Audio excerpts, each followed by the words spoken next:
ஒரு ஃபோன் வந்தது.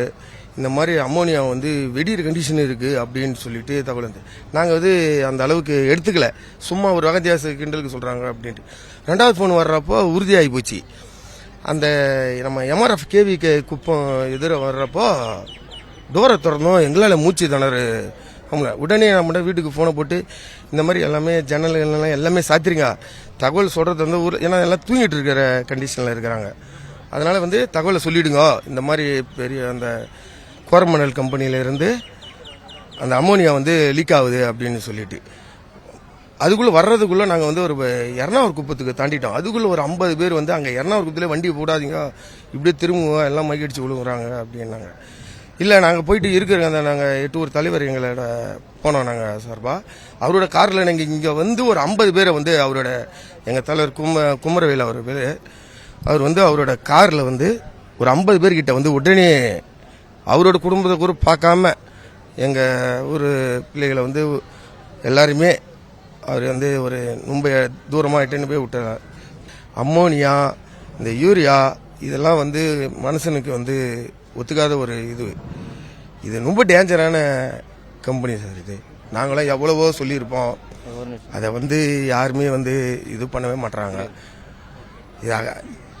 இது இந்த கம்பெனி வந்து கண்டிப்பாக இந்த இடத்துல இருக்கக்கூடாது. இது எல்லாரோட கோரிக்கை வந்து இது இப்போ இல்லை, இது எவ்வளோ நாளுக்கு முன்னாடி வருஷ கணக்கில் முன்னாடி சார். இப்போ வந்து தகவல் எங்களுக்கே வந்து நான் ஒரு 9 மணி வரப்போ ஒரு 30 பேர் ஹாஸ்பிட்டலில் ரொம்ப இதுவாக இருக்குன்னு சொல்லிட்டு தகவல் வந்திருக்கு.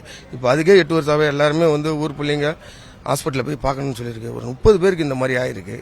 அதே போல் இந்த பாதிப்பு பார்த்தீங்கன்னா இவங்க வந்து இந்த கம்பெனிக்காரங்க பார்த்தீங்கன்னா பைப்பு பார்த்தீங்கன்னா கடல் வழியாக இறக்கியிருக்காங்க.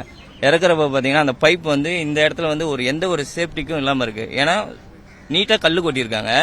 அந்த பைப் லைன் பார்த்தீங்கன்னா அசால்ட்டாகவே போட்டு வச்சிருக்காங்க. அதுக்கான இதுவில் இந்த தடவை பார்த்தீங்கன்னா இந்த புயல் வந்தது இல்லைங்களா, அதிகமான அலை அடிச்சிருக்கும். அந்த பைப்பு பார்த்தீங்கன்னா கல்லில் போயிட்டு உராசுறதுக்கான வாய்ப்போ இல்லை பாதிப்போ அதிகமாக இருந்திருக்கும். அது போல வந்து கேர்லெஸ்ஸாக விட்டுருக்காங்க. இதுவே வந்து 2வது தடவை. இதுக்கு முன்னமும் வந்து கசிவு வந்து ஒரு 6 மாசம் முன்னும் ஏற்பட்டிருக்குது. ஏற்பட்டப்போ இங்கே உள்ள ஆளுங்களை, பெரிய ஆளுங்களை வச்சு பேசி சுமூகமாக முடிச்சுக்கிட்டாங்க. மக்கள் வந்து பெருசாக போராட்டத்துக்கு வரல. இந்த தடவை பார்த்தீங்கன்னா மிகப்பெரிய பாதிப்பு. இங்கே உள்ள எண்ணூர்லேருந்து திருவத்தூர் வரைக்கும் அதிகமான இந்த வாயு வந்து ஃபார்ம் ஆயிருக்கு. மக்கள் பாதிப்பு. இங்கே உள்ள ஊருக்கு பார்த்தீங்கன்னா பக்கத்தில் இருக்கிற பெரிய குப்பம், சின்ன குப்பத்துக்கு மிகப்பெரிய பாதிப்புன்னு பார்த்தீங்கன்னா வயசான அவங்களோட சுவாசிக்க முடியாமல் மைக்கடிச்சு விழுந்து குறைஞ்சி ஒரு 30 பேர்கிட்ட ஹாஸ்பிட்டலில் சேர்த்துருக்காங்க. அதில் வந்து பார்த்தீங்கன்னா ஆகஸ்டில் அப்போலோவில் கூட 2 பேர் 3 பேர் சேர்த்துருக்காங்க. நேற்று வந்து உங்களை மாதிரி ஒரு டிவி சேனல்காரங்க வந்து எங்கே சேர்த்துருக்காங்கன்னு சொல்லிட்டு அவங்களே கேட்டு அப்போலோ ஹாஸ்பிட்டலுக்கு போனாங்க. இந்த மாதிரிலாம் நம்ம சொல்லிக்க நைட்டு பார்த்தீங்கன்னா எல்லா மக்களும் பார்த்தீங்கன்னா நம்ம டோல்கேட்டில் தாண்டி தங்க மகள் என்ற சத்திரம் இருக்கு. குறைஞ்சது ஒரு 60-70 பேர்கிட்ட பொம்பளைங்க குழந்தை குட்டியோட இருக்கிறோம். அந்த சத்திரத்து நிறுவனம் வந்து திறந்தே விட மாட்டாங்க. அங்கே உள்ள செக்யூரிட்டி கிட்ட போய் நாங்கள் கேட்குறோம், ஓனர் சொன்னாதான் முடியும். அதுக்கப்புறம் வந்து அங்கே உள்ள கான்ஸ்டபிள் வந்து சொன்னார். கான்ஸ்டபிள் கிட்ட அவர் சொல்றப்ப பார்த்தீங்கன்னா அவர்கிட்ட சொல்லி அவர் இன்ஸ்பெக்டர் வர வச்சு இன்ஸ்பெக்டர் சொல்லியும் ஓப்பன் பண்ணவே இல்லை. நீங்க அப்புறம் வந்து திருப்பியும் வந்து இன்ஸ்பெக்டர் யார்கிட்ட பேசுறாங்க, இல்லை எம்எல்ஏ வீட்டுக்கு போய் இப்போ கரண்ட்ல இருக்கிற எம்எல்ஏ கிட்டே அங்கே கூப்பிடுறாரு, அங்கே போயிடுன்னு சொன்னாங்க. ஸோ அங்கே போனால் ஜனம் நிறைய, எவ்வளோ பேர்னு அந்த இடத்துக்கு போக முடியும். அப்புறம் அங்கங்கே இருக்கிற வீட்டுக்கு நைட்டில் யாரும் தூக்கமே இல்லை, எல்லாமே குழந்தை குட்டியோட அப்படியே இருக்காங்க. அதே போல் பார்த்தீங்கன்னா இந்த கம்பெனி பார்த்தீங்கன்னா நிறைய தவறு பண்ணுது. ஃபுல்லாகவும் பார்த்தீங்கன்னா ஒரு சேஃப்டிக்கு இல்லாத ஒரு நிறுவனம்னு பார்த்தீங்கன்னா இதுதான். இந்த ஏரியாவில் 800 to அதாவது சென்னை மாநகராட்சியில் இந்த மாதிரி கம்பெனி வந்து இங்கே இருக்கவே கூடாது. செய்திகளை உடனுக்குடனும் துல்லியமாகவும் தெரிந்து கொள்ள சப்ஸ்கிரைப் பண்ணுங்க.